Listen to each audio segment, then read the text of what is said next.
نؤمن به ونتوكل عليه ونعوذ بالله من شرور أنفسنا من يهد الله فلا مضل له ومن يضلله فلا هادي له وأشهد أن لا إله إلا الله وأشهد أن محمدًا عبده ورسوله فيا أيها المؤمنون قال الله تبارك وتعالى في القرآن المجيد أعوذ بالله من الشيطان الرجيم بسم الله الرحمن الرحيم إن الدين عند الله الإسلام وقال تعالى في موضع آخر ومن يبتغ غير الإسلام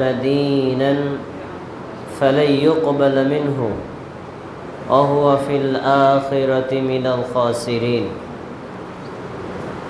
وعن عبد الله بن عمرو رضي الله عنه أنه قال قلت أشترط يا رسول الله فقال رسول الله صلى الله عليه وسلم بماذا تشترط قال رسول الله صلى الله عليه وسلم بماذا تشترط قال أن يغفر لي قال النبي صلى الله عليه وسلم أن الإسلام يهدم ما كان قبله أما علمته رواه مسلم أما بعد الحمد لله প্রশংসা আল্লাহর জন্য যে আল্লাহ তাবারক ওয়া তাআলা আরবি বর্ষপঞ্জির শেষের দিকে জিলহজ মাসকে সামনে রেখে জুমার দিনে জুমার সালাত আদায় করার জন্য ঢালিকান্দি সুন্নাহ জামে মসজিদে একত্রিত হওয়ার তৌফিক দিয়েছেন। আমরা আল্লাহর নিকটে শুকরিয়া জানাচ্ছি আলহামদুলিল্লাহ। সম্মানিত মুসলিম ভাইয়েরা, আরবি বর্ষপঞ্জি অনুপাতে আজ 1445 হিজরি সনের জিলকদ মাসের 30 তারিখ। সে অনুযায়ী আজ জিলকদ মাসের চতুর্থ জুমা। আজকের এই জুমায় আপনাদের উদ্দেশ্যে আমার খুতবার বিষয় ঈমান ও ইসলামের মূলনীতি। উক্ত বিষয়ের উপরে আজকের এই খুতবা সংক্ষিপ্ত পরিসরে শেষ করব ইনশাআল্লাহ তাআলা। সম্মানিত ভাইয়েরা, আমরা এখানে যারা উপস্থিত আছি আমরা সকলেই মুমিন আর সকলেই মুসলিম। মুমিনকে মান আমানা ফাহুয়া মুমিন, যে ঈমান আনে তাকে বলে মুমিন। অমান আসলামা ফাহুয়া মুসলিম, যে ইসলাম গ্রহণ করে তাকে বলে মুসলিম। এখন আমরা ঈমান এনেছি, ইসলাম গ্রহণ করেছি, তাই আমরা মুসলিম। আবার আমাদের সমাজের অনেকদেরকে দেখা যায় তারা ঈমান আনছেন আবার ভাঙছেন, ইসলাম গ্রহণ করছেন আবার ইসলাম থেকে খারিজ হয়ে গেছেন নিজেদের অজান্তে, কিন্তু বংশগতভাবে তারা মুমিন আর মুসলিম বলে দাবি করছেন। আল্লাহ এবং তার রাসূল সাল্লাল্লাহু আলাইহি ওয়াসাল্লামের খাতায় তিনি কি মুসলিম আছেন নাকি ইসলাম থেকে বহিষ্কার হয়ে গেছেন এই চিন্তা কখনো তিনি করেন না। এই জন্য আমাদেরকে বংশগত মুসলিম না হয়ে বুঝে শুনে তারপরে মুসলিম হতে হবে, বুঝে শুনে তারপরে মুমিন হতে হবে, আর ওই ঈমানের উপর ইসলামের উপর অটল অবিচল থেকে মৃত্যুবরণ করতে হবে। এখন যদি আপনি ঈমানের উপর ইসলামের উপর অটল অবিচল থাকতে চান, আপনাকে আগে জানতে হবে ইসলাম কাকে বলে, ঈমান কাকে বলে, ইসলাম অর্থ কী, মুমিন অর্থ কী, মুসলিম অর্থ কী, তারপরে এটার হুকুম কী, ফজিলত কী, ঈমান ইসলাম থেকে বিচ্যুত হয়ে গেলে আপনার আমার পরিণতি কী, এইগুলো যদি আপনার আমার জানা থাকে তাহলে আমরা ঈমানের গুরুত্ব আর ইসলামের গুরুত্ব খুব বেশি ভালোভাবে অনুধাবন করতে পারব। ভাই আসুন তাহলে আমরা প্রথমে পরিচয় জেনে নেই, ঈমান কাকে বলে আর ইসলাম কাকে বলে। আমি আপনাদের দুইটা প্রশ্ন করতে চাই, দেখি কে সঠিক উত্তর দিতে পারে। ঈমান অর্থ কি আর ইসলাম অর্থ কি, কে বলতে পারবেন? ঈমান অর্থ কি আর ইসলাম অর্থ কি, কে বলতে পারবেন? বলেন চাচা, বলেন। আর ইসলাম?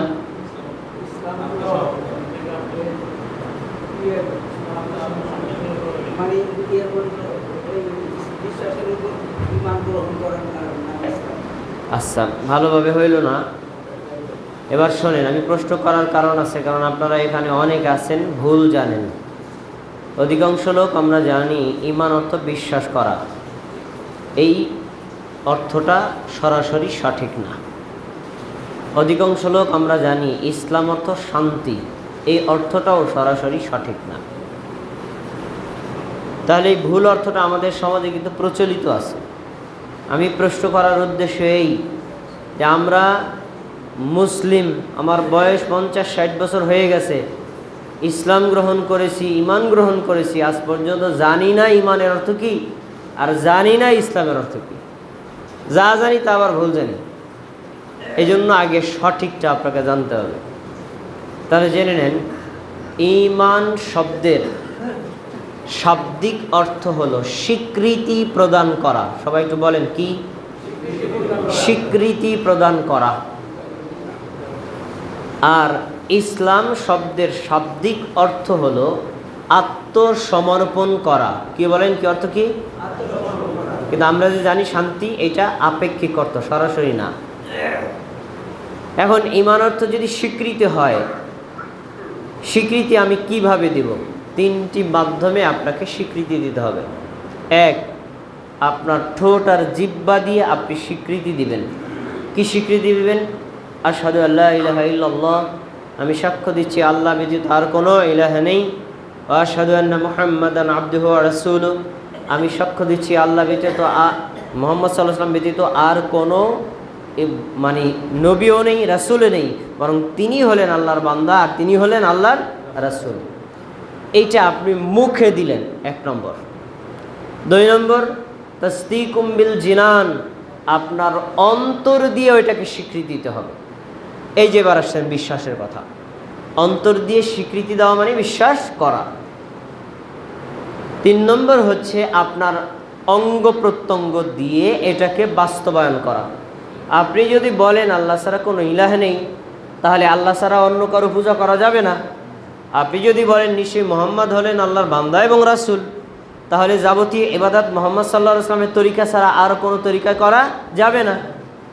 আপনি যদি বলেন আল্লাহ এবং আল্লাহ রাসূলকে আমি বিশ্বাস করি, মানি, তাহলে আল্লাহ এবং আল্লাহ রাসূলের বিধানগুলো আপনি আপনার অঙ্গ প্রত্যঙ্গ দিয়ে বাস্তবায়ন করবেন। তাহলে ঈমান অর্থ পাইলাম স্বীকৃতি দেওয়া। স্বীকৃতির মাধ্যম হলো 3টা: অন্তরে বিশ্বাস করা, মুখে স্বীকৃতি দেওয়া এবং কাজে সেটাকে বাস্তবায়ন করা। আচ্ছা, এবার ইসলাম। ইসলাম অর্থ আমরা যে বলি শান্তি, এটা সঠিক নয়। ইসলাম শব্দের শাব্দিক অর্থ হলো আত্মসমর্পণ করা, মেনে নেওয়া, আনুগত্য করা। এখন ইসলাম অর্থ যদি আত্মসমর্পণ করা হয়, স্বভাবতই প্রশ্ন আসে, তাহলে আমরা কিসের সামনে আত্মসমর্পণ করব? কি আত্মসমর্পণ করব? এজন্য আল্লাহ রাব্বুল আলামিন ইব্রাহিম আলাইহিস সালাতু ওয়াস সালামকে বলেছিলেন, ওয়াইদা ক্বালা রাব্বুহু আসলিম, যখন আল্লাহ তাকে বলেছিলেন, মানে তার রব তাকে বলেছিলেন ইব্রাহিম আলাইহিস সালামকে, আসলিম, তুমি আত্মসমর্পণ করো। ক্বালা, তখন ইব্রাহিম আলাইহিস সালাম বলেছেন, আসলামতু লিরাব্বিল আলামিন, আমি বিশ্বের প্রতিপালক আল্লাহর সামনে আত্মসমর্পণ করলাম। তাহলে আত্মসমর্পণ করতে হবে কার কাছে? কার কাছে? আল্লাহর কাছে। আল্লাহর কাছে আত্মসমর্পণের মিনিং হলো, আল্লাহ তাবারাকা ওয়া তাআলা কোরআন মাজিদে যে বিধানগুলো আপনাকে দিয়েছেন, আদেশমূলক অথবা নিষেধমূলক, আপনি এগুলো বিশ্বাস করবেন, এগুলোকে মেনে নেবেন এবং সেগুলো আমল করার চেষ্টা করবেন। কোরআনের এই আয়াতগুলোর ব্যাখ্যা করেছেন আমাদের নবী মুহাম্মদ সাল্লাল্লাহু আলাইহি ওয়াসাল্লাম। এই জন্য আপনি নবী মুহাম্মদ সাল্লাল্লাহু আলাইহি সাল্লামের সহিহ হাদিসগুলো বিশ্বাস করবেন, মুখে স্বীকার করবেন, অন্তরে এগুলো বিশ্বাসের সাথে অঙ্গ প্রত্যঙ্গ দিয়ে বাস্তবায়ন করবেন। যদি করেন তাহলে আপনি আল্লাহর সামনে আত্মসমর্পণকারী বলে গণ্য হলেন। এখন এই জায়গাতে আমরা একটা শিক্ষা আনবো। যে আয়াতটা বললাম সূরা বাকারার 131 নম্বর আয়াত, দেখেন ইব্রাহিম আলাইহিস সালাতু ওয়াস সালাম একজন নবী এবং রাসূল। আল্লাহ তাআলা কোরআন মাজিদের একাধিক জায়গায় তার ঘটনা উল্লেখ করেছেন। কেন উল্লেখ করেছেন? আমরা যেন ওই ঘটনা থেকে নিজেরা শিক্ষা নিতে পারি, আমরা যেন ইব্রাহিম আলাইহিস সালাম এর ঘটনা থেকে শিক্ষা নিতে পারি। দেখেন তিনি আমাদের জন্য কেমন আদর্শ। যখন আল্লাহ তাআলা বলছেন ইব্রাহিম আত্মসমর্পণ করো, মেনে নাও, আনুগত্য করো, তিনি সাথে সাথে বলেছেন আমি বিশ্বের প্রতিপালক আল্লাহর সামনে আত্মসমর্পণ করলাম। আপনাকে আর আমাকে যদি এই প্রশ্ন আল্লাহ করতেন, এই মানিক আত্মসমর্পণ করো, মানিক প্রশ্ন করতো আল্লাহ কিসের সামনে আত্মসমর্পণ করব, কেমনে আত্মসমর্পণ করব, কোন কৌশলে করব, কার সামনে করব, কি দিয়ে করব, অনেক প্রশ্ন আমরা করতাম, তাই না? কিন্তু ইব্রাহিম আলাইহিস সালাম কোনো প্রশ্ন করেন নাই। আল্লাহ বলেছেন, বলা শেষ সাথে সাথে তিনি বলছেন আসলামতু লিরাব্বিল আলামিন, আমি বিশ্বের প্রতিপালক আল্লাহর সামনে আত্মসমর্পণ করলাম। তাহলে বোঝা যাচ্ছে আত্মসমর্পণকারী যিনি, আরবিতে বলা হয় মুসলিম। মুসলিম আল্লাহর সামনে, আল্লাহর বিধানের সামনে আত্মসমর্পণ করবে, কোনো ধরনের বাক্য ব্যবহার করবে না। আল্লাহ বলছেন মেনে নিলাম। এই কাজটা যে করে তাকে কি বলা হয়? মুসলিম। তাকে কি বলা হয়? মুসলিম। আমাদের সমাজের সব মুসলিম কি আল্লাহর বিধান এরকম বিনা বাক্য ব্যয় গ্রহণ করে?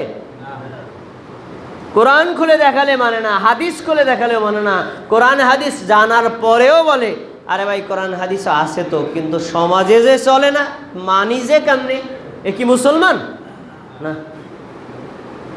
এই জন্য আপনার সামনে যখন আল্লাহর বিধান দেখিয়ে দেওয়া হবে আপনি সাথে সাথে বলবেন মানলাম।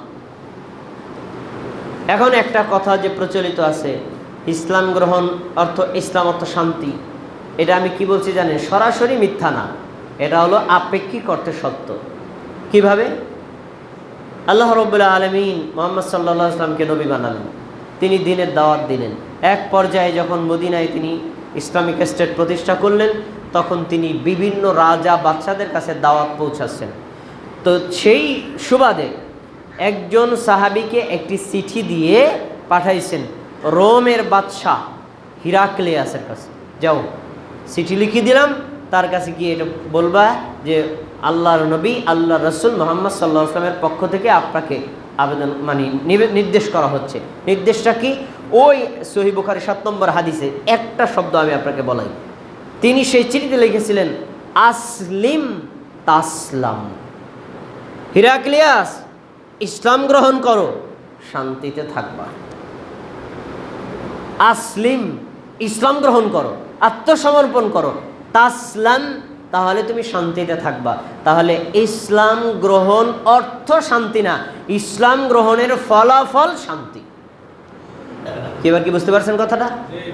ইসলাম অর্থ শান্তি না, কিন্তু ইসলামকেও গ্রহণ করলে, ইসলামের বিধান মেনে নিলে দুনিয়াতেও শান্তি, আখেরাতেও শান্তি। তাহলে ইসলামের ফলাফল কি?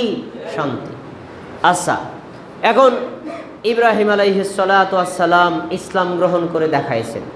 কিভাবে ইসলাম গ্রহণ করতে হয় তার একটা বাস্তব নমুনা পাবেন কুরবানির দিন। দেখেন, যেহেতু এই জিলহজ মাস আসতেছে, আগামী জুমায় আপনাদের এখানে এই কুরবানি সম্পর্কে আলোচনা হবে। আমি একটা আয়াত আপনাকে শোনাই দিচ্ছি সূরা সফফাতের। দেখেন, আল্লাহ রাব্বুল আলামিন ইব্রাহিম আলাইহিস সালাতু ওয়াস সালামকে স্বপ্নে দেখালেন। স্বপ্নের মধ্যে তিনি দেখছেন তিনি তার ছেলে ইসমাইলকে জবে করতেছেন। আল্লাহ কিন্তু বলে নাই জবাই করো, আল্লাহ কিন্তু জিবরাইলের মাধ্যমে গিয়ে বলে নাই যাও তার ছেলের জবাই করতে বলো, এগুলো বলে নাই। শুধু স্বপ্নে দেখাইছেন তিনি জবাই করছেন। একটু সবাই খেয়াল করেন, এখান থেকে শিক্ষা। স্বপ্ন দেখা শেষ, সকালবেলা ছেলে ডেকে বলছে ইয়া বুনাইয়া ইন্নী আরা ফিল মানামি আন্নী আযবাহুকা ফানজুর মাযা তারা। হে আমার ছেলে, হে আমার আদরের ছেলে, আমি রাত্রিবেলায় স্বপ্নে দেখলাম তোমাকে জবে করতেছি, এই বিষয়ে তোমার মতামত কি? বলেন যে কথা বলেছিলেন কে? কাকে বলেছিলেন? তার ছেলেকে, তাই না? দেখেন এবার নিদর্শন দেখেন। এখন ছেলে অনেক কথা বলতে পারতো, বাবা আপনি আমার জবাই করে দেন, মরে যাবো। আল্লাহ কি আপনার জবাই করতে কইছেনি? জিবরাইল কি আইছিল নি? অনেক কথা বলতে পারতেন না? কিন্তু কি বলছে দেখেন, ক্বালা ইয়া আবাতি ইফআল মা তু'মার। ছেলে বললেন, বাবা যা আপনাকে আদেশ করা হয়েছে আপনি তাই করেন। এটা কি আত্মসমর্পণের নিদর্শন না? ইব্রাহিম আলাইহিস সালাম যেমন আল্লাহর বিধানের সামনে চরম আত্মসমর্পণকারী ছিলেন, তারই সুযোগ্য সন্তান ইসমাইল আলাইহিস সালাম আল্লাহর বিধানের সামনে তাৎক্ষণিক বলছেন, বাবা আপনি দেখছেন জবাই করতে, জবাই করেন। তাহলে ইসলাম অর্থ আত্মসমর্পণ করা। কিভাবে আত্মসমর্পণ করতে হয় শিক্ষা নিতে হবে ইব্রাহিম আলাইহিস সালাম থেকে। কিভাবে আত্মসমর্পণ করতে হয় শিক্ষা নিতে হবে তার সন্তান ইসমাইল আলাইহিস সালাম থেকে। আচ্ছা, ইসমাইল কি বুঝতেন না যে আমি জবাই করলে মারা যাব? ভাই বুঝতেন না? তারপর তিনি বুঝছেন আমার জীবনটা কার? তাহলে আমার মরণটা, জীবনটা যদি আল্লাহর জন্য হয়, এর চাইতে সৌভাগ্যর কি আছে? আপনি জবাই করেন, সমস্যা আমি আল্লাহর জন্য জবাই হব। ছেলে প্রস্তুত। পরে ইব্রাহিম আলাইহিস সালাম তার ছেলেকে নিয়ে জবাই করার জন্য কাত করে শোয়ালেন। যখন শোয়াইছেন, আমাদের দেশের হুজুরা এখানে অনেক কথা বলে বাড়াইয়া। জবাই করার সময় ছুরি দিয়ে পোজ দিছে, তারপরে কাটতেছে না, আবার পোজ দিছে, তারপরে কাটতেছে না, রাগ হইয়া ছুরি ফালাই দিছে, পাথর কাইটে গেছে, আবার টোকাই আনছে। শুনছেন না গল্প? টোটাল ভুয়া কথা। অরিজিনাল কথা, কাত করে শোয়াইছেন, শোয়ানোর পরে ছুরিটা এভাবে হাতে নিছেন, পোজ দিবেন, এবার পোজ দিবেন। তখনই আল্লাহ বললেন, ইয়া ইব্রাহিম কদ সাদ্দাকাতার রুইয়া। ইব্রাহিম পোজ দেওয়া লাগবে না, আমি তোমার পরীক্ষা করছি, পাশ করে ফেলছো। ইব্রাহিম আলাইহিস সালাম আন্তরিক ইচ্ছা সন্তানকে জবাই করবেন, আর ইসমাইল আলাইহিস সালামের আন্তরিক ইচ্ছা জবাই হবেন। দুইজনের মনের পরীক্ষা কি বাকি আছে না হয়েছে? পাশ করছে না ফেল করছে? পাশ করছে। আল্লাহ বলছে জবাই করা লাগবে না, ওই একটা দুম্বা দিলাম না, ওইটা জবাই করো। তাহলে এখানে দেখেন আল্লাহর বিধানের সামনে ইব্রাহিম আলাইহিস সালাম, ইসমাইল আলাইহিস সালামের আত্মসমর্পণটা কেমন। এইভাবে প্রত্যেক মুসলিমকে আল্লাহর বিধান, কোরআন, নবীর বিধান, হাদিসের সামনে আত্মসমর্পণ করতে হবে, তবে আপনি মুসলিম। আর যদি এভাবে আত্মসমর্পণ করতে না পারেন তাহলে আপনি মুসলিম না। এই ঘটনা আল্লাহ কোরআনে দিয়েছেন কেন? আমাদের এখান থেকে শিক্ষা নেওয়ার জন্য, গল্প বলার জন্য না, শিক্ষা নেওয়ার জন্য। এখানে একটা বিষয় খেয়াল করেন, ইব্রাহিম আলাইহিস সালাম 90 বছর পর্যন্ত ছিলেন নিঃসন্তান। তারপরে আল্লাহর কাছে দোয়া করছেন, রব্বি হাবিলি মিনাস সালিহিন, আল্লাহ আমার একটা নেককার সন্তান দেন। এরপরে আল্লাহ তাআলা তাকে ইসমাইলকে দিয়েছেন। 90 বছর পর্যন্ত যদি কোনো লোক নিঃসন্তান থাকে, এরপরে যদি একটা ছেলে পায়, ছেলেটা যদি বাবার সাথে হাঁটতে, চলতে, বসতে, কথাবার্তা বলতে পারে, আল্লাহ যদি বলে ছেলেটার জবাই কর, আপনার যদি কইতো, আপনার যদি বলতো আপনার বয়স কত হন? 90 হন, হয় নাই। যদি আপনার একটা সন্তান হয়, আল্লাহ যদি বলে তোর ছেলেটা জবাই করতো, আপনি কইতেন কি আল্লাহ আপনার বিবেক বুদ্ধি কিছুই নেই, আপনার কোনো বুদ্ধি কিছুই নেই, আপনি আল্লাহ এই কি বিবেক হারা হয়ে গেলেন? আমি এতদিন পর পাইছি একটা ছেলে, এটার জবাই করুন তো আমি নিঃসন্তান হয়ে যাবো, বলতেন না? আল্লাহ বলছেন, আর ইব্রাহিম আলাইহিস সালাম বলছেন, আল্লাহ দিয়েছেন সন্তান, চাইছেন, আল্লাহ দিলাম। এর নাম কি? আত্মসমর্পণ করা। এখান থেকে একটা পয়েন্ট বের করে নেন। জিলহজ মাসের 10 তারিখে পৃথিবীর লক্ষ লক্ষ মানুষ, লক্ষ লক্ষ প্রাণী জবাই করবে। জেনে রাখেন, এই প্রাণীগুলো জবাই করাও আল্লাহর উদ্দেশ্য না, আর জবাই হওয়াও আল্লাহর উদ্দেশ্য না। একটাই উদ্দেশ্য, কোন লোকটা ইসমাইল আর ইব্রাহিমের মতো মন নিয়ে, আত্মা দিয়ে আমার সামনে কোরবানি করে, আমি আল্লাহ তারটাই কবুল করব।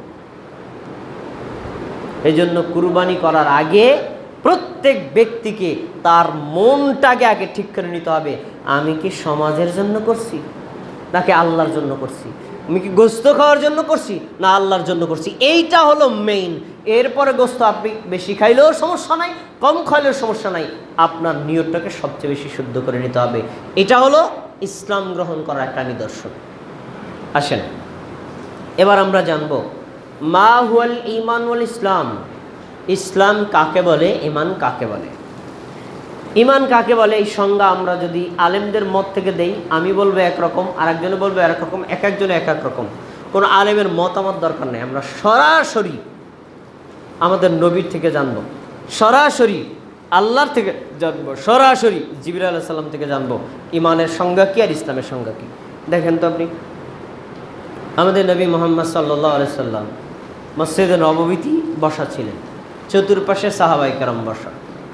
ইতিমধ্যে একজন লোক আসছে, হাদিসটা বর্ণিত আছে সহিহ মুসলিমের 1 নম্বর কিতাবুল ঈমানের 1 নম্বর হাদিস আসছে। যে লোকটা আসছে, লোকটার চুলগুলো কুচকুচে কালো, পোশাক ধবধবে সাদা, একদম সুন্দর পরিপাটি। লোকটা দূর থেকে আসছে এরকম মনে হয় না, কারণ দূর থেকে আসলে একটু পোশাক এলোমেলো থাকবে। আবার লোকটা আমাদের কাছে তাও মনে হয় না, কারণ এলাকার লোক হলে আমরা চিনব, আমরা তাকে চিনিও না। আবার এই লোকটা দূর থেকে আসছে তাও মনে হয় না। আসলো, আসার পরে কাউকে কোনো কিছু জিজ্ঞেস করলো না। আয়েশা জিজ্ঞেস করতে বলে, আবু বকর, এ অমুক, তোমাদের নবীকে মুহাম্মদকে বলো, কিছু বলে নাই। সরাসরি এসে আমাদের নবী মুহাম্মদ সাল্লাল্লাহু আলাইহি সাল্লামের সামনে এসে বসলেন। কিভাবে বসছেন? আমরা যেভাবে আত্মাহিত পড়ি না, ঠিক ওইভাবে হাঁটুর উপর 2 হাত দিয়ে আমাদের নবীর সামনে বসছে। বসার পর আমাদের নবীকে প্রশ্ন করছে, শোনেন প্রশ্ন, ইয়া মুহাম্মদ আখবিরনি আনিল ঈমান, হে মুহাম্মদ আমাকে বলেন তো ঈমান কাকে বলে, ঈমানের সংজ্ঞা কি, ঈমানের পরিচয় কি, ঈমান বলতে কি বোঝায়? আপনি ঈমানের পরিচয় দেন তো, আমি একটু জানতে চাই। এবার শোনেন, আমাদের নবী সাল্লাল্লাহু আলাইহি ওয়াসাল্লাম বলছেন, আনতুমিনা বিল্লাহ, ঈমানের সংজ্ঞা হলো তুমি আল্লাহকে বিশ্বাস করবা, ওয়া মালাইকাতি, আল্লাহর ফেরেশতাদেরকে বিশ্বাস করবা, অকুতুবিহি, আল্লাহর কিতাবসমূহ বিশ্বাস করবা, অরাসুলিহি, আল্লাহর নবী রাসূলদেরকে বিশ্বাস করবা, ওয়াল ইয়াউমিল আখিরি, পরকালকে বিশ্বাস করবা, আর অতুমিনা বিল কদারি খাইরিহি ওয়া শাররি, তোমার তাকদিরে ভালো লেখা থাকতে পারে, খারাপও লেখা থাকতে পারে, এই তাকদিরের ভালো মন্দের উপর বিশ্বাস করবা। কয়টা জিনিস পাইলাম? 6টা। কয়টা? সবাই বলেন কয়টা? তাহলে ঈমানের আরকান হলো 6টা। এই 6টা মিলিয়ে হলো ঈমান। 1 নম্বর আল্লাহর উপর ঈমান আনা। আল্লাহর উপর ঈমান আনা, এই বিশ্বাস করা নফল না ফরজ? যারা আল্লাহর উপর বিশ্বাস করে তাদের কি বলা হয়? মুমিন। আর তাদেরকে বলা হয় আস্তিক। যারা বিশ্বাস করে না তাদেরকে কি বলা হয়? নাস্তিক। তাহলে 1 নম্বর আল্লাহর উপর ঈমান আনতে হবে। 2 নম্বর আল্লাহর ফেরেশতা আছেন, আল্লাহর মালাইকা আছেন, এদেরকে আমরা চোখে দেখি না, কিন্তু কোরআনে তার বর্ণনা আছে, হাদিসে তার বর্ণনা আছে। এই কোরআন এবং হাদিসের আলোকে যে সকল মালাইকার তথ্য আল্লাহ দিয়েছেন এগুলোর উপর বিশ্বাস করা আমাদের জন্য কি ফরজ। কয়টা ফরজ গেল? 2টা। 3 নম্বর আল্লাহ তাআলা আসমান থেকে জিবরাইলের মাধ্যমে বিভিন্ন নবী রাসূলদের কাছে আসমানি কিতাব অবতরণ করেছেন। আমাদের নবীর উপর অবতরণ করেছেন কি? কোরআন। কি নাজিল করেছেন? এর আগে নাজিল করেছিলেন তাওরাত, ইনজিল, তারপরে জাবুর আর সহিফা। এই কিতাবগুলো বিভিন্ন নবী রাসূলদের উপর আল্লাহ তাআলা অবতরণ করেছেন। ওই কিতাবগুলোর উপর ঈমান আনা নফল না ফরজ? ফরজ। এরপরেরটা অরসুলি, আল্লাহ তাআলা যে সকল নবী এবং রাসূল পাঠাইছেন, আমাদের নবী আসার আগে আরও প্রায় লক্ষাধিক নবী রাসূল পৃথিবীতে এসেছিলেন মানব জাতির হেদায়েতের জন্য। ওই নবী রাসূলদের উপর ঈমান আনা, বিশ্বাস করা কি ফরজ। আচ্ছা, এরপরে আখিরাতের উপর বিশ্বাস করা। আখিরাত মানে আমরা মারা যাব, মৃত্যুর পর আমাদেরকে কবরে নেওয়া হবে, কবরে আমাদের রূহ ফেরত দেওয়া হবে, সেখানে প্রশ্নোত্তর হবে, তারপরে সেখানে শান্তি শাস্তি শুরু হবে, তারপরে হাসর, তারপরে মিজান, তারপরে পুলসিরাত, এরপরে জান্নাত, এরপরে জাহান্নাম। মানে আখিরাত প্রসঙ্গে যতগুলো তথ্য আছে সবগুলোর উপর বিশ্বাস করা কি ফরজ। আর 6 নম্বর হলো আপনার তাকদিরে আল্লাহ ভালোও রাখতে পারেন আবার খারাপও রাখতে পারেন। আপনার তাকদিরে যা থাকবে ওইটার উপর বিশ্বাস করা কি ফরজ। এই যে 6টা আরকান, রুকন, এই 6টা রুকনকে নবী সাল্লাল্লাহু আলাইহি ওয়াসাল্লাম বলছেন, তুমি যে ঈমানের সংজ্ঞা জানতে চাইছো না, এই 6টা বিষয়ের উপর বিশ্বাস করাকে বলা হয় ঈমান। যে লোকটা 6টা বিষয়ের উপর বিশ্বাস করে তাকে কি বলা হয়? মুমিন। আমরা কি মুমিন না কাফির? এই 6টা বিষয়ের উপর বিশ্বাস আমাদের আছে না? আছে। এবার আসেন ইসলাম কাকে বলে। এই হাদিসেরই পরের অংশ, যখন আমাদের নবী বললেন এই যে ইমানের সংজ্ঞায় 6টা বিষয়, তখন ওই যে প্রশ্নকারী লোকটা বলছে কলা সাদাকাতা, প্রশ্নকারী লোকটা বলছে আপনি ঠিকই বলছেন, আপনার উত্তর সঠিক। সাহাবায়ে কেরাম বলছেন ফা আজিবনা লাহু ইয়াসআলুহু ওয়া ইয়াসাদ্দিকুহু, আমরা অবাক হয়ে গেছি। লোকটা এসে আমাদের নবীকে জিজ্ঞেস করলো, নবী উত্তর দিলেন, আবার বলছে আপনি ঠিক কইছেন। তাহলে কি উত্তর আগেই জানে? আমি এর কাছে যদি একটা মাসালা আপনি জিজ্ঞেস করেন, আমি যদি উত্তর দিই, আপনি বলেন ঠিক বলছেন, তাহলে মাসলার উত্তর আপনার আগে জানা আছে। তাহলে নবীকে এসে প্রশ্ন করলো, নবী উত্তর দিলেন, আবার লোকটা বলছে ঠিক বলছেন, তাহলে উত্তর তার আগে জানা আছে না নাই? তো এই লোকটা কেডা? সাহাবায়ে কেরাম অবাক, লোকটা কেডা? পরের প্রশ্ন এবার বলছে তাহলে আমাকে বলেন আখবিরনি আনিল ইসলাম, আমাকে বলেন তো ইসলাম কাকে বলে? মানুষকে আমি ইসলামের দাওয়াত দিব, তো ইসলাম তাকে বুঝতে হবে। আমি যে দিনের দাওয়াত দিব, দিনকে আগে বুঝতে হবে, না বুঝলে আমি দাওয়াত দেবো কেমনে? আপনি আগে বলেন তো ইসলাম কাকে বলে? আপনি তো ইসলামের দাওয়াত দেন, তাই না? তাই ইসলামের পরিচয় দেন। নবী সাল্লাল্লাহু আলাইহি ওয়াসাল্লাম বলছেন আনতাশহাদু আল্লা ইলাহা ইল্লাল্লাহ, ইসলাম হলো তুমি সাক্ষ্য দিবা আল্লাহ ছাড়া সত্য কোনো ইলাহ নাই, ওয়া আন্না মুহাম্মাদুর রাসূলুল্লাহ, আর নিশ্চয়ই মুহাম্মদ হলেন আল্লাহর রাসূল। কালেমা শাহাদাত প্রথম সাক্ষী। এরপরে অতুকিমাস সালাত, তুমি 5 ওয়াক্ত সালাত কায়েম করবা। 5 ওয়াক্ত সালাত আদায় করো, নফল না ফরজ? ফরজ। 5 ওয়াক্ত সালাত কায়েম করবা। আর অতুয়াদ দিয়া যাকাত, তোমার সম্পদে যদি কোনো যাকাত পরিমাণ মতো, নিসাব পরিমাণ মতো হয়, তাহলে তোমার যাকাত দেবা। কয়টা গেল? 3টা। 4 নম্বর আতাসুমা রমাদান, রমজান মাসে রোজা রাখবা। কয়টা গেল? 4টা। 5 নম্বর ওয়াতাহুজ্জাল বাইতা ইন ইসতাতা'তা ইলাইহি সাবিলা, তুমি যদি বাইতুল্লাহ পৌঁছতে সক্ষম হও, তাহলে বাইতুল্লাহ গিয়ে হজ করবা। এই 5টা কাজ হলো তোমার জন্য করণীয়। এই 5টা কাজ করে যে তাকে বলা হয় মুসলিম। তাকে কি বলা হয়? আচ্ছা, একটু বিশ্লেষণ করা লাগে এখানে, খেয়াল করেন। কালেমা শাহাদাতের সাক্ষ্য দেওয়া ধনীও দিবে, গরিবও দিবে, নারীও দিবে, পুরুষও দিবে, ছোটও দিবে, বড় দিবে, কারো জন্য কোনো ভেদাভেদ নাই, সবার জন্য একরকম। কালেমাতে শাহাদাতের কোনো ভিন্ন আছে? নাই। 2 নম্বর সালাত কায়েম করা, নারীর জন্য ফরজ, পুরুষের জন্য ফরজ, ধনীর জন্য ফরজ, গরিবের জন্য ফরজ। ফরজ, এতে কোনো ভিন্নতা নেই, সবার জন্য। 3 নম্বর যাকাত দেওয়া, সবার উপর ফরজ? সবার উপর ফরজ? কার উপর যাকাত দেওয়া ফরজ? যার সম্পদ নিসাব পরিমাণ হয়েছে তার উপর যাকাত দেওয়া ফরজ। আর যে সকল মুমিনদের উপর যাকাত ফরজ হয়নি, তারা শুধু অন্তরে বিশ্বাস করাটাই ফরজ, আমল করা লাগবে না। আচ্ছা, এবার রমজান মাসে রোজা রাখা কি ধনী গরিব সবার উপর ফরজ, নাকি ধনীদের ছাড় দেওয়া হয়েছে, না গরিবদের ছাড় দেওয়া হয়েছে? তার মানে এই রমজানের রোজা রাখা সবার জন্য ফরজ। হজ কি সবার জন্য ফরজ? কাদের জন্য? যারা বাইতুল্লাহ পৌঁছাতে সক্ষম, সে তার জন্য টাকা লাগবে, তার জন্য শারীরিক সক্ষমতা লাগবে, তার জন্য পথের নিরাপত্তা লাগবে। এই 3টা যদি কারো থাকে, তাহলে জীবনে একবার হজ করা ফরজ, বাকি হজগুলো হলো নফল। করলে নেকি পাবে, না করলে নাই। আচ্ছা, তাহলে আমরা এখান থেকে একটু পয়েন্ট বের করে আনি।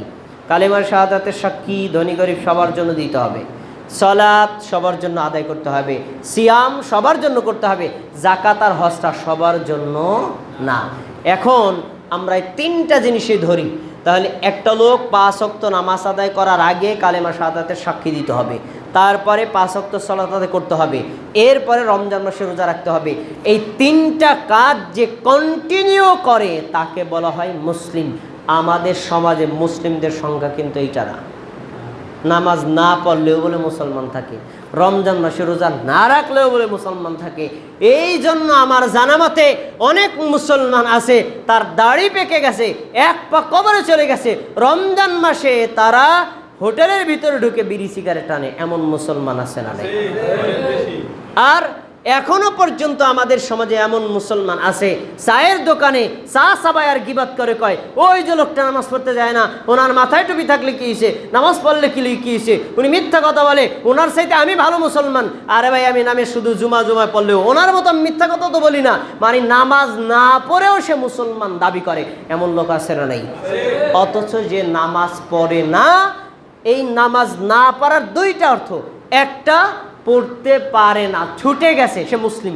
আর একটা আছে কন্টিনিউ ইচ্ছাকৃত পড়ে না, সে আর মুসলমানদের তালিকায় থাকতে পারবে না। নবী সাল্লাল্লাহু আলাইহি ওয়াসাল্লাম কি বলছেন? আল ফারকু বাইনাল মুসলিমি ওয়াল আবদি তারকুস সালাত। একজন মুমিন বান্দা, মুমিন বান্দি, একজন মুসলিম বান্দা, মুসলিম বান্দি আর কাফের মুশরিকদের মধ্যে পার্থক্য হলো কি? নামাজ। নামাজ পড়লে সে মুসলমান, নামাজ না পড়লে সে মুসলমান না। তাহলে ইসলামের আমরা এখানে একটা সংজ্ঞা পেলাম যে 5টি বিষয়কে কেন্দ্র করে মুসলিম হতে হয়। এই 5টির মধ্যে 2টা ধনীদের জন্য, বাকি 3টা সবার জন্য বাধ্যতামূলক, কোনোভাবে ছাড় নাই। আসুন, কেউ যদি ইসলাম গ্রহণ করে তার ফলাফল কি হবে? ইসলাম গ্রহণ করলে লাভ কি? দেখেন, আল্লাহ রাব্বুল আলামিন একজন ব্যক্তিকে বলেছেন যে তোমরা মুসলিম হও, ইসলাম গ্রহণ করো। কেন? আল্লাহর নিকটে ধর্ম একটাই, তার নাম ইসলাম। আমাদের সমাজে একটা ভুল কথা প্রচলিত আছে, পৃথিবীতে বৌদ্ধ, হিন্দু, অগ্নিপূজক অনেক ধর্ম আছে, তার ভিতরে শ্রেষ্ঠ ধর্ম হলো কি? ইসলাম। এটা বলে না? এ কথাটা সঠিক না। ইসলাম শ্রেষ্ঠ ধর্ম না, ইসলাম হলো আল্লাহর একমাত্র ধর্ম। তার মানে আল্লাহর কাছে ধর্ম একটাই, ওই ধর্মের নাম কি? ইসলাম। আল্লাহ তাআলা 1 লক্ষেরও বেশি নবী রাসূল পাঠাইছেন, সবার ধর্ম ছিল ইসলাম, আর সবাই ছিলেন কি? মুসলিম। সবাই এক ধর্ম অনুসারী ছিল, কিন্তু মানুষ ইসলামকে বাদ দিয়া অন্য ধর্ম তারা নিজেরা বানায় নিছে। দলিল কি? দেখেন, সূরা আলে ইমরান খুলে দেখেন, আল্লাহ কি বলছেন? ইন্নাদ-দীনা ইনদাল্লাহিল ইসলাম। আল্লাহর নিকটে একমাত্র দ্বীন হলো কি? ইসলাম। একমাত্র দ্বীন, একেবারে এখানে খাস করা, আল্লাহর কাছে একমাত্র ধর্ম, একটাই ধর্ম, ওই ধর্মের নাম কি? ইসলাম। ঈসা আলাইহিস সালাম ছিলেন মুসলিম, তার ধর্ম ছিল ইসলাম। মুসা আলাইহিস সালাম ছিলেন মুসলিম, তার ধর্ম ছিল ইসলাম। ইব্রাহিম আলাইহিস সালাম ছিলেন মুসলিম, তার ধর্ম ছিল ইসলাম। আদম আলাইহিস সালাম ছিলেন মুসলিম, তার ধর্মের নাম কি? ইসলাম। তবে শরীয়ত ভিন্ন। কি? আদম আলাইহিস সালামের সময়ের কুরবানির বিধান ছিল যে কুরবানি কেউ করলে প্রাণীটা বিসমিল্লাহ বলে জবাই করবে, জবাই করার পরে এই প্রাণীটারে পাহাড়ের উপর থুয়ে আসবে। তো যার কুরবানি কবুল হয়েছে, আল্লাহ আগুন পাঠায় দেবে। আগুন পাঠানোর পরে ওই যে জবাইকৃত প্রাণীটা পুড়ায় ফেলবে। যারটা পুড়ে গেছে বোঝা যাবে তারটা কবুল হয়েছে, আর যারটা ওইভাবে পচে গেছে কবুল হয় নাই। তাহলে কোরবানির বিধান আদম আলাইহিস সালামের যুগেও ছিল, আমাদের যুগেও আছে। আমরা প্রাণীটা জবাই করার পর কি এটা কি আল্লাহ পোড়ায় ফেলেন? হ্যাঁ, আমরা খাই না। তাহলে শরীয়তের বিধান ভিন্ন। তাদের শরীয়তে ছিল খাওয়া যাবে না, আল্লাহ আগুন হিসেবে পোড়ায় নিয়ে যাবে। আর আমাদের শরীয়তে বিধানটা কি? আমরা জবাই করব, নিজেরা খাবো। তাহলে কুরবানির বিধান তার জমানায় ছিল, আমাদের জমানায় আছে, কিন্তু নিয়মটা ভিন্ন। তাহলে তিনিও ছিলেন মুসলিম, আমরাও কি? মুসলিম। আচ্ছা, কেউ যদি মুসলিম ইসলাম গ্রহণ করে, আল্লাহ রাব্বুল আলামিন বললেন আল্লাহর একমাত্র ধর্ম কি? ইসলাম। তারপরে বলছেন ومن يبتغ غير الإسلام دينا فلن يقبل منه। কেউ যদি ইসলাম ব্যতীত অন্য কোনো ধর্ম তালাশ করে আর ওই ধর্মের অনুসরণ করে, তাহলে তার জানতে হবে ফালাই ইউকবালা মিনহু, আল্লাহ ওই ধর্ম কখনো কবুল করবেন না। সূরা আলে ইমরানের 85 নম্বর আয়াত আল্লাহ বলছেন আল্লাহর ধর্ম কি? ইসলাম। ইসলাম ব্যতীত অন্য কোনো ধর্ম যদি কেউ তালাশ করে, কেউ যদি হিন্দু হয়, কেউ যদি বৌদ্ধ হয়, কেউ যদি খ্রিস্টান হয়, কেউ অগ্নি পূজা করে, তাহলে এই ধর্ম আল্লাহর নিকটে কখনো কবুল হবে না। আর ওই ধর্মের বিধান যত পালন করেছে কোনো নেকিও আল্লাহ দিবেন না। তাহলে বলেন, ইসলাম কি শ্রেষ্ঠ ধর্ম না একমাত্র ধর্ম? আল্লাহর একমাত্র ধর্ম কি? আলহামদুলিল্লাহ, আমরা আল্লাহর ধর্মের উপরে আছি। আচ্ছা, এবার আল্লাহ নবী সাল্লাল্লাহু আলাইহি ওয়াসাল্লাম পৃথিবীর অমুসলিমদের জন্য একটা সুসংবাদ আনছেন। যারা অমুসলিম, হিন্দু, বৌদ্ধ, খ্রিস্টান, নাস্তিক, অগ্নিপূজক, তাদের জন্য একটা সুসংবাদ এনেছেন। কি সুসংবাদটা হলো, তারা ওই মানব রচিত বাতিল ধর্ম ত্যাগ করে তারা যদি আল্লাহর ধর্ম ইসলাম গ্রহণ করে, আল্লাহ তাবারাকা ওয়া তাআলা ওই লোকটা ইসলাম গ্রহণ করার সাথে সাথে তার অতীতের যত পাপ আছে সব পাপ ক্ষমা করে দিবেন। সুবহানাল্লাহ। নবীর একজন সাহাবী, তার নাম আমর ইবনে আস রাদিয়াল্লাহু তাআলা আনহু। আমর ইবনে আস রাদিয়াল্লাহু তাআলা আনহু একজন রণকৌশলী সাহাবী ছিলেন, যোদ্ধা সাহাবী এবং অনেক বিচক্ষণ বুদ্ধিমান। উনি আমাদের নবীর কাছে আসছে কেন? ইসলাম গ্রহণ করার জন্য। এখন ইসলাম গ্রহণ করতে যখন আসছে, আমাদের নবীকে তাকে ইসলাম গ্রহণ করাইতে আগ্রহ তার আছে না নাই? আছে।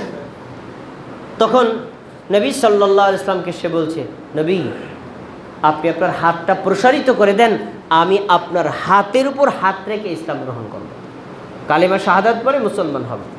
আমার দিক তাকান, সবাই তাকান। নবী সাল্লাল্লাহু আলাইহি ওয়াসাল্লাম হাতটা বাবা আগায় দিলেন, দাও হাত দাও।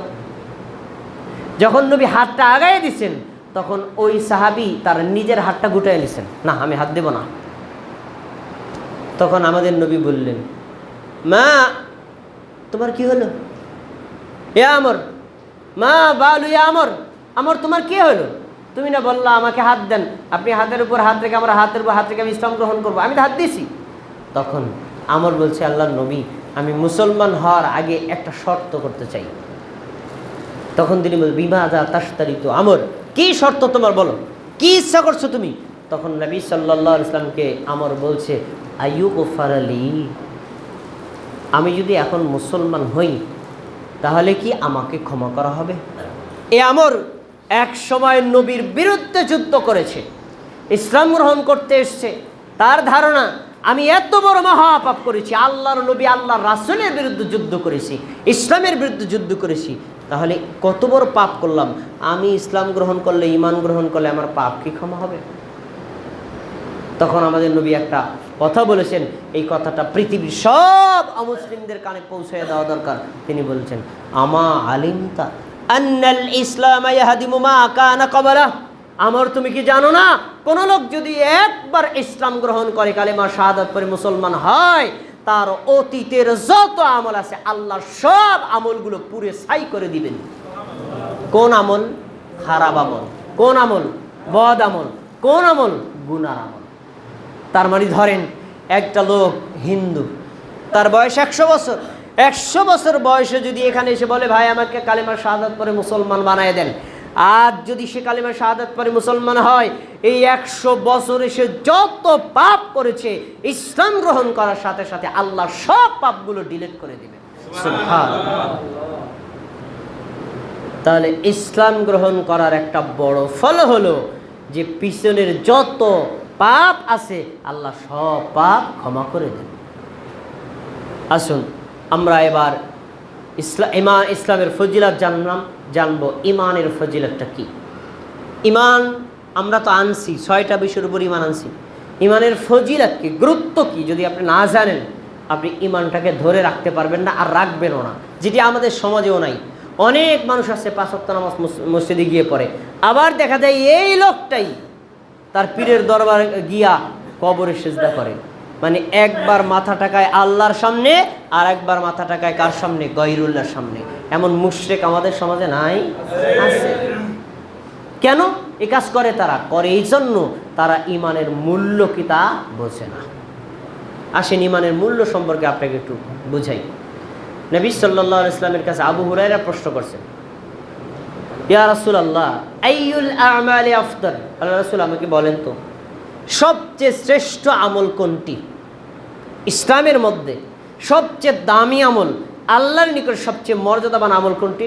তখন তিনি বলছেন, ঈমানুম বিল্লাহি ওয়া রাসূলিহি, আল্লাহর উপরে ঈমান আনা এবং তার রাসূলের উপরে ঈমান আনা হলো ইসলামে সর্বশ্রেষ্ঠ আমল।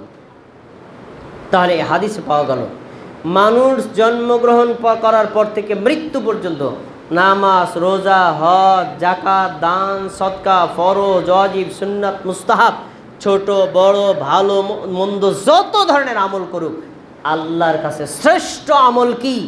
আল্লাহর উপর ঈমান আনা আর নবীর উপর ঈমান আনা।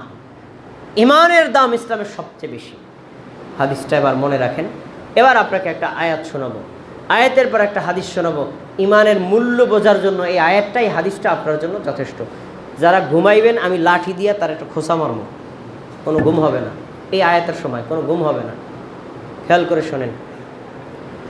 সূরা আলে ইমরান করেন, আল্লাহ তাআলা বলছেন ইন্নাল্লাযীনা কাফারু, নিশ্চয়ই যারা কুফরি করেছে, আমাতু ওয়া হুম কুফার, কাফের অবস্থায় মরেছে, ফালাই ইউকবালা মিন আহাদিহিম মিলউল আরদি যাহাবা, কিয়ামতের দিন জাহান্নামের আগুন থেকে বাঁচার জন্য যদি তারা পৃথিবী পূর্ণ সোনা আল্লাহকে দেয়, দেওয়ার পরে বলে আল্লাহ আমাদেরকে জাহান্নামের শাস্তি থেকে বাঁচান, এই কথা যদি আল্লাহকে বলে, আল্লাহ বলছেন ফালাই ইউকবালা মিনহু, তাদের সোনা গ্রহণ করে কখনো তাদেরকে জাহান্নাম থেকে বাঁচানো হবে না। আমার দিকে একটু খেয়াল করে শোনেন। কোনো লোক যদি কুফরি করে তার ইমান থাকে না চলে যায়? সবাই বলেন, কুফরি করলে ইমান থাকে? চলে যায়। তো এখন লোকটা মারা গেছে এই অবস্থায়, কুফরি অবস্থায় মারা গেলে সে কি ইমান নিয়ে মারা গেল না ইমানহীন অবস্থায় মারা গেল? আচ্ছা, ইমানহীন অবস্থায় মারা গেছে। ইমানহীন অবস্থায় মরার পর সে যদি পৃথিবী পূর্ণ সোনা আল্লাহকে দেয়, দিয়ে বলে আল্লাহ এই যে এতগুলো সোনা আপনারা দিলাম, তারপরে আমাদেরকে জাহান্নামের আগুন থেকে বাঁচান, আল্লাহ কি জাহান্নামের আগুন থেকে বাঁচাবেন? সোনা গ্রহণ করবেন? আপনারা বলছেন না, আর আল্লাহ বলছেন লাইয়ুকবালা, কখনোই গ্রহণ করা হবে না, নেভার, কশিনকালেও গ্রহণ করা হবে না। মানে আপনাদের চাইতে আল্লাহর কথার জোর আরো বেশি। তাহলে আমরা এই আয়াত থেকে একটা শিক্ষা পেলাম, ইমানহীন অবস্থায় মারা গেলে জাহান্নাম থেকে কখনো মুক্তি পাওয়া যাবে না, আর জান্নাতেও যাওয়া যাবে না। বুঝতে পারছেন তো? আয়াতটা মনে রাখেন। এবার হাদিস, সহিহ বুখারী 22 নম্বর হাদিস করে রাখেন। রাসূলুল্লাহ সাল্লাল্লাহু আলাইহি ওয়াসাল্লাম বলেন, যারা জান্নাতে যাওয়ার তারা জান্নাতে চলে যাবে, যারা জাহান্নামে যাওয়ার তারা জাহান্নামে চলে যাবে। জাহান্নামী লোকদের মধ্যে মানুষ দুই প্রকার, একটা হলো মুমিনে আসি, অস্থায়ী জাহান্নামী, আর একটা হলো স্থায়ী কাফের মুশরিক যারা, তারা কি স্থায়ী। অস্থায়ী যারা, তাদেরকে আল্লাহ জাহান্নাম থেকে বের করার আদেশ করবেন কয়টা মাধ্যমে? এক, নবী রাসূলদের শাফাআতের মাধ্যমে, মুমিন বান্দাদের শাফাআতের মাধ্যমে, অথবা আল্লাহর রহমতের মাধ্যমে আল্লাহ তাদের ক্ষমা করে বলবেন ওদেরকে জাহান্নাম থেকে বের করে আনো। খেয়াল করে শোনেন তো, জাহান্নাম থেকে বের করে আনার সময় আল্লাহ একটা শর্ত দিবেন। আল্লাহ বলবেন আখিরিজু মান কানা ফি কলবিহি মিসকালা হাববাতিন মিন খারদালিল ঈমান, ফেরেশতারা জাহান্নামের মধ্যে যাও, জাহান্নামে যারা আগুনে পুড়তেছে তাদেরকে জাহান্নাম থেকে বের করে আনো। তবে একটা শর্ত কি, যার অন্তরে সরিষা দানা পরিমাণ ঈমান আছে তাকে জাহান্নাম থেকে বের করবা, এছাড়া আর কাউকে বের করা যাবে না। আচ্ছা, তারপরে আল্লাহ রাব্বুল আলামিনের ফেরেশতারা যাবেন গিয়ে যাদের অন্তরে সরিষা দানা পরিমাণ আছে ঈমান, তাদেরকে বের করে আনবেন। আনলেন, আনার পরে বলবেন তাদের উপর পানি ঢেলে দাও, পানি ঢেলে দেওয়া হবে। এই লোকটা জ্বলন্ত অঙ্গার ছিল, পানি পাওয়ার সাথে সাথে আবার সাবেক সুন্দর মানুষে পরিণত হয়ে যাবে। সুবহানাল্লাহ। আচ্ছা, এখন এই লোকটাকে আল্লাহ তাআলা বলবেন যাও জান্নাতে, জান্নাতে দিয়ে দিন। এখন আমার দিকে একটু খেয়াল করে দেখি কার কার মনে আছে।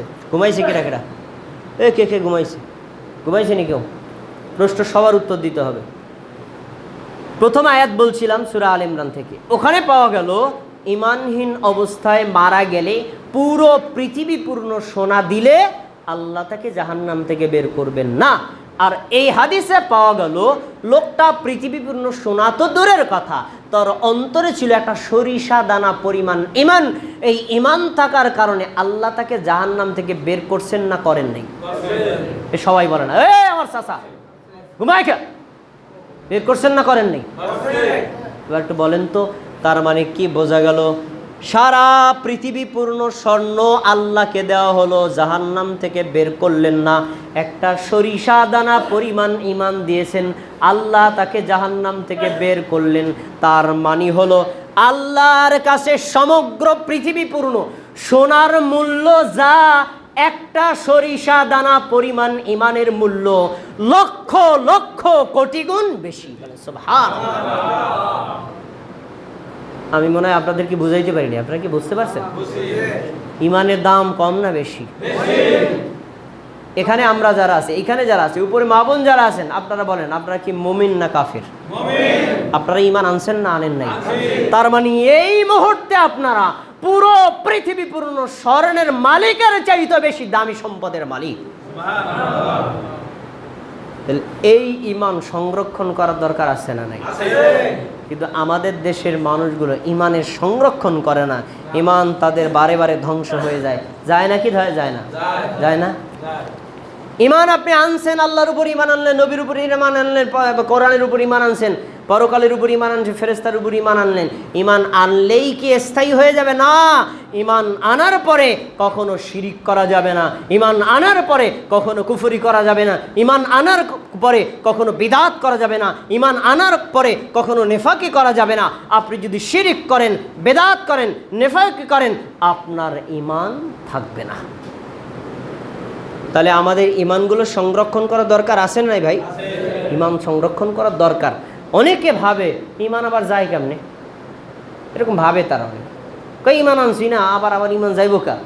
অনেক কিছু মানুষ মনে করেন ইসলামের কোনো বিধান পালন করে না, আমাকে অন্তরে বিশ্বাস তো ঠিক আছে, অন্তরে বিশ্বাস তো ঠিক, ইমান তো ঠিক আছে, আরে আকাম কুকাম যাই করি, ইমান তো ঠিক আছে, এরকম তাদের ধারণা। কিন্তু তারা জানে না ইমান ভেঙ্গে যায়। কয়েকটা উদাহরণ নেন, আপনারা বুঝবেন। এ ভাই, আমি আপনাদের সামনে এখন জুমার খুতবা দিতে দাঁড়াইছি, একটু পরে নামাজ পড়বো। তো আমি খুতবার আগে ওযু করছিলাম, এখন যদি আমার পেছনের রাস্তা দিয়ে বায়ু বের হয়ে যায়, আমার ইমান থাকবে না ভেঙে, ওযু থাকবে না ভেঙে যাবে? তাহলে ওযু যেভাবে হয় আবার ওযু ভেঙ্গেও, বুঝতে পারছেন বিষয়টা? এবার আমি নামাজে দাঁড়াইছি, নামাজে দাঁড়ানোর পরে যদি আমি একটা ফোন আইছে, আমার মোবাইল আছে, আমি নামাজে দাঁড়াই এক হাত বের করে করলাম, এই আমি নামাজে আসি, পরে কথা কম, মোবাইলটা থুয়ে আবার কথা বলতেছি, নামাজ পড়তেছি, আমার নামাজ কি হয়েছে না ভেঙে গেছে? তাহলে নামাজ যেরকম হয় আবার নামাজ ভেঙ্গেও যায়। আরে ভাই, ওযু যেমন হয় ওযু ভেঙ্গে যায়, নামাজ যেমন হয় নামাজ যেমন ভেঙ্গে যায়। ইমান আনার পরে শিরক করলে, ইমান আনার পরে কুফরি করলে ওইভাবেই ইমান ধ্বংস হয়ে যায়। তাহলে একজন মুসলমান শুধু ইমান আনলেই হবে নাকি ইমানটাকে সংরক্ষণ করতে হবে? আপনাদের এই মসজিদে অনেক আলেমরা শিরিক সম্পর্কে আলোচনা করেছে, কুফরি সম্পর্কে আলোচনা করেছে, নেফাকি সম্পর্কে আলোচনা করেছে, বেদাত সম্পর্কে আলোচনা করেছে। কেন করেছে? আপনাদের ইমানটাকে সংরক্ষণ করার জন্য, যাতে আপনার এই শ্রেষ্ঠত ইমানটাও কখনো ধ্বংস না হয়ে যায়। ভাই, এতক্ষণ পর্যন্ত ইমান, ইসলামের পরিচয়, অর্থ, গুরুত্ব ইত্যাদি সম্পর্কে আলোচনা করলাম। এবার আমার আলোচনার মূল কথা, আলোচ্য বিষয় দিয়েছিলেন ইমান, ইসলামের মূল নীতি, যেটা আমাদের বক্তব্যের মূল বিষয়। আমি এক নজরে বলে যাব, সময়টা শেষ। এখানে যারা আছেন মা বোন এবং আপনারা যারা আছেন, আপনাদের প্রতি বিনীত অনুরোধ, মূলনীতি জেনে রাখবেন। 1 নম্বর, ইমান আর ইসলাম। ইমান আনছে যে তাকে বলা হয় মুমিন, ইসলাম গ্রহণ করছে যে তাকে বলা হয় মুসলিম। এই মুমিন আর মুসলিমের 1 নম্বর কাজ জেনে বুঝে ইমান আনা আর জেনে বুঝে ইসলাম পালন করা। মূর্খদের মতো, অজ্ঞতার মতো অন্ধভাবে ধর্ম পালন করা যাবে না। যদি ধর্ম বিধান মূর্খভাবে পালন করতে চান তাহলে হিন্দু হইবেন, কারণ হিন্দুদের ঠাকুরের কাছে যায় কিছু নাজ নিয়ামত দিয়ে আয় করবেন, আপনার বোঝা হে দিয়ে দিব। ইসলাম ধর্মে এই নিয়ম নাই যে আপনারা এসে আমার কিছু টাকা পয়সা দিয়ে দেবেন, আমাকে জুমার নামাজ সামনে পড়ে যেন, আছে এই বিধান? আছে? নাই। তাহলে কি করতে হবে? আপনার ইসলাম সম্পর্কে জানতে হবে, জ্ঞান অর্জন করতে হবে। আর জ্ঞান অর্জনের যতগুলো মাধ্যম, তার ভিতরে একটা হলো এই জুমার খুতবায় উপস্থিত থাকা। আজকে যে কথাগুলো আপনাদেরকে বলেছি, এর আগেও যারা খতিবরা কথাগুলো বলেছেন, আপনারা খুতবাগুলোকে মূল্যায়ন করবেন, দিন বোঝার একটা সহায়ক মাধ্যম। তাহলে 1 নম্বর কি? জ্ঞান অর্জন করা, ইলম অর্জন করা। 2 নম্বর, কোরআন এবং সহিহ হাদিস মান্য করা। আমি শুরুতে বলছিলাম মুসলিম কাকে বলে? যে আল্লাহর সামনে আত্মসমর্পণ করে। আল্লাহর সামনে আত্মসমর্পণ করেন কিভাবে? আল্লাহ তো আপনার সামনে নেই, কিভাবে? আল্লাহ কোরআন দিয়েছেন, ওই কোরআনের ব্যাখ্যা আমাদের নবী হাদিস দিয়ে করেছেন। অতএব কোরআন আর সহিহ হাদিস পেলে ওটাকে বিশ্বাস করা, মান্য করা একজন মুমিনের কাজ, একজন মুসলিমের কাজ। কোরআন সহিহ হাদিস পড়ে আমরা কি মানব না অমান্য করব? আমল করতে না পারেন, ধরেন একটা মানুষ দাড়ি শেভ করে, নবী সাল্লাল্লাহু আলাইহি ওয়াসাল্লাম বলছেন তোমরা দাড়ি ছেড়ে দাও, দাড়ি ছাঁটকাট করো না। এখন আপনি দাড়ি ছাঁটতেছেন, কাটতেছেন, আপনার ইমানি দুর্বলতার কারণে ভাবতে পারেন না, হ্যাঁ আমি হাদিসটা মানতে পারি না, কিন্তু হাদিসটা যে নবীর ওইটা বিশ্বাস করা কেউ যদি রাখে, তাকে আপনি তিরস্কার করবেন না, তাকে উৎসাহ দিবেন, তাহলে বোঝা যাবে আপনার এই হাদিসের উপর ঈমান আছে। তো কোনো হাদিস আপনি মানতে পারেন না, ঠিক আছে, কিন্তু কখনো অস্বীকার করা যাবে না, কেউ মানলে তার কোনো বিরোধিতাও করা যাবে না। আচ্ছা, এবার 3 নম্বর, উসুলুল হাদিস আর উসুলুল কোরআনের জ্ঞান জানা। উসুলুল হাদিসের জ্ঞানটা কি? হাদিস শুরু কেউ বললো, আমাদের দেশে তো পাইকারিদের হাদিস চলে, এই মন গড়া হাদিস এক একজন বলে, কয় যে নবী সাল্লাল্লাহু আলাইহি ওয়াসাল্লাম বলছেন চীন দেশে হলো জ্ঞান অর্জন করার জন্য যাও, এরকম অনেকে বলে না? আরে ভাই, এটা আমাদের নবী বলেনি, ভুয়া হাদিস, মিথ্যা হাদিস, আমাদের নবীর নামে বানায় বলা হয়েছে, কোনো হাদিসের কিতাবে হাদিস নেই। তো হাদিস বলার আগে, হাদিস জানার আগে আপনাকে এনশিওর হতে হবে হাদিসটা আসলে আমাদের নবী কিনা। যদি হাদিসটা নবীর হয়, শিওর হয়, তাহলে এদিকে হাদিসটাকে বলা হয় সহিহ হাদিস। কি বলা হয়? আর যদি নবীর হাদিসটা শিওর না হয়, তাহলে এটার নাম জাল আর জয়ীফ হাদিস। এজন্য সহিহ হাদিস বিশ্বাস করা, আমল করা ফরজ, আর জাল জয়ীফ হাদিস বর্জন করাটা ফরজ। বুঝতে পারছেন বিষয়টা? এই জন্য জাল জয়ীফ হাদিস আর সহিহ হাদিস আপনাকে জানতে হবে, চিনতে হবে। আচ্ছা, তারপরে উসুলুল কোরআন, কোরআনের জ্ঞান অর্জন করা, কোরআনের মূলনীতির জ্ঞান অর্জন করা। কোরআনের মূলনীতির জ্ঞানটা কি? কোরআন আল্লাহর বাণী, আল্লাহ রাব্বুল আলামিন এটাকে সংক্ষিপ্ত আকারে উল্লেখ করেছেন, এর ব্যাখ্যা বিশ্লেষণ করেছেন আমাদের নবী হাদিস দিয়ে। এজন্য কোরআনের শ্রেষ্ঠ ব্যাখ্যা হলো হাদিস। শ্রেষ্ঠ ব্যাখ্যা কি? হাদিস। এজন্য আপনি যখন কোরআনের আয়াত পড়বেন, অর্থ পড়বেন, অর্থ আর তাফসিরের সাথে একটা পার্থক্য দেখবেন, তাফসির করেছেন একজন মুফাসসির, মুফাসসিরের তাফসির যদি আয়াতের সাথে সাংঘর্ষিক হয়, আমরা কি আয়াত মানবো না মুফাসসিরের তাফসির মানবো? আয়াত মানবো। আমরা তা করি না। দেখেন আল্লাহ তাআলা কি বলছেন, তোমরা জিকির করো মনে মনে, সঙ্গোপনে, বিনা আওয়াজে। এ কথা কার? আল্লাহ। বিনা আওয়াজে, খুফিয়াতান, গোপনে। আর আমাদের দেশে পীর সাহেবরা দেখেন জিকির করতে করতে তাম্বুরা লাভ দিয়ে তাম্বুরের উপর ওঠে, এরকম আছে না? আছে, তাম্বুরের উপর ওঠে, কিন্তু পাশে একটা খেজুর গাছ আছে, জীবনে উঠবে না। খেজুর গাছ আছে, মান্দার গাছ আছে, ওখানে উঠবে না, কারণ হে পাগল হইলো, জাগা মতো ঠিক আছে। এগুলো হলো মানুষকে দেখানোর একটা ফাইজলামি ছাড়া আর কিছু না। জিকির করবা তুমি অন্তর দিয়া, ঠোঁট জিহ্বা নড়তে পারে, কিন্তু এর জন্য লাফালাফি, চিল্লা চিল্লি, হল্লা চিল্লি, লাভ দিয়ে ওঠা, এবুকের যায় গলা জড়াই দাঁড়া, এবং আমাদের আছে না নাই? এর হলো জিকিরের নামে, ধর্মের নামে ফাইজলামি আর শয়তানি। তো অনেকে হয়তো বলেছেন হয় জিকির হাল করতে করতে কেউ যদি এরকম লাভ দেয় জায়েজ আছে, এগুলো হুজুরের ব্যাখ্যা, কিন্তু কোরআন বলেছে না, উচ্চ স্বরে এরকম চিল্লিয়ে জিকির করা যাবে না। আমি কি কোরআন মানবো নয় ব্যাখ্যা মানবো? এই জন্য উসুলুল কোরআন, কোরআনের মূলনীতি জানতে হবে। কোরআন আল্লাহর বিধান, এই বিধানের বিরুদ্ধে যদি কোনো ব্যক্তির বক্তব্য যায়, ব্যক্তির বক্তব্য বাদ, আল্লাহর বিধানটা মান্য করা আমাদের জন্য কি? ফরজ। আচ্ছা, এবার 5 নম্বর, ইসলামী বিধানের উৎস জানা। আমাদের সমাজে একটা কমন কথা প্রচলিত আছে, ইসলামী আইনের, ইসলামী জ্ঞানের মূল উৎস 4টি: কোরআন, হাদিস, ইজমা, কিয়াস। কয়টা? একথা আপনারা শুনছেন না শোনেন নাই? এটা সঠিক নয়। ইসলামী বিধানের, ইসলামী আইনের মূল উৎস 2টি, কোরআন আর সহিহ হাদিস। কয়টা? 2টা।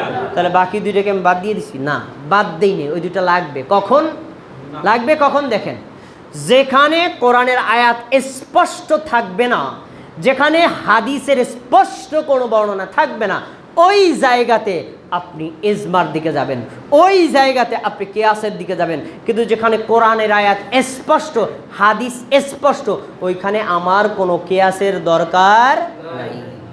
কিন্তু আমাদের দেশে অনেক মানুষগুলো কোরআনের আয়াত খুলে দেখালে, হাদিস খুলে দেখালে কিয়াস দিয়ে এটা বাতিল করে। হাদিস তো ঠিকই বলছেন, যুক্তি তো মেলে না। যেমন ধরেন, ওই যে আল্লাহ নবী সাল্লাল্লাহু আলাইহি ওয়াসাল্লাম, তোমরা কাতার সোজা করো, মাঝখানে ফাঁকা বন্ধ করো, পায়ে পা মিলিয়ে দাও, কাঁধে কাঁধ মিলিয়ে দাও, শয়তানের জন্য জায়গা রেখো না। এখন সাহাবায়ে কেরাম পায়ের সাথে পা, কাঁধের সাথে কাঁধ মিলিয়ে দাঁড়াইছে। যখন হাদিস খুলে দেখাই, ভাই দেখেন, এই যে নোমান ইবনে বশির বলছেন, আনাস বিন মালিক বলছেন, সাহাবায়ে কেরাম পায়ের সাথে পা, কাঁধের সাথে কাঁধ মিলিয়ে দাঁড়াইছেন, তখনই হয়তো আমার ওই চাচা দাঁড়ায় বলবেন, আপনার হাদিস ঠিক আছে, কিন্তু আপনি যদি আমার ছেলের বয়সী আমার পার সাথে পা মিলাইবেন, তা আমার সাথে আপনার বেদবি করা হইব না? তার মানে আমার চাচা যুক্তি দিয়ে হাদিসটাকে অমান্য করছেন। যুক্তি হাদিসের সামনে কোনো মূল্য নাই।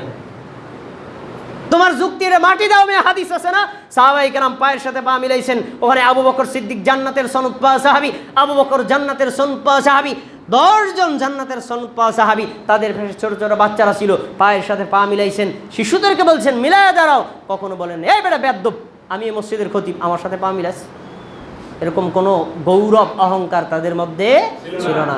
তাহলে নামাজের কাতারে দাঁড়ানোর পরে রাষ্ট্রপতি, প্রধানমন্ত্রী, আলেম, খতিব, পীর, বুজুর্গ, উস্তাদ, সাধারণ মানুষ, ছোট আর বড় কোনো পার্থক্য নাই। এখানে সবাই আল্লাহর বান্দা, পায়ের সাথে পা, কাঁধের সাথে কাঁধ মিলিয়ে সাম্যবাদের সাথে আমরা আল্লাহর সামনে দাঁড়িয়ে কাতারবদ্ধ হয়ে নামাজ পড়ব। এটাই ইসলামের শিক্ষা।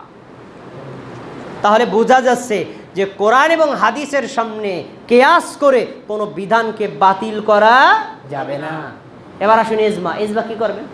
আরে ভাই, ইজমা অর্থ হলো ঐক্যমত কারা। এই ঐক্যমত কে করবে?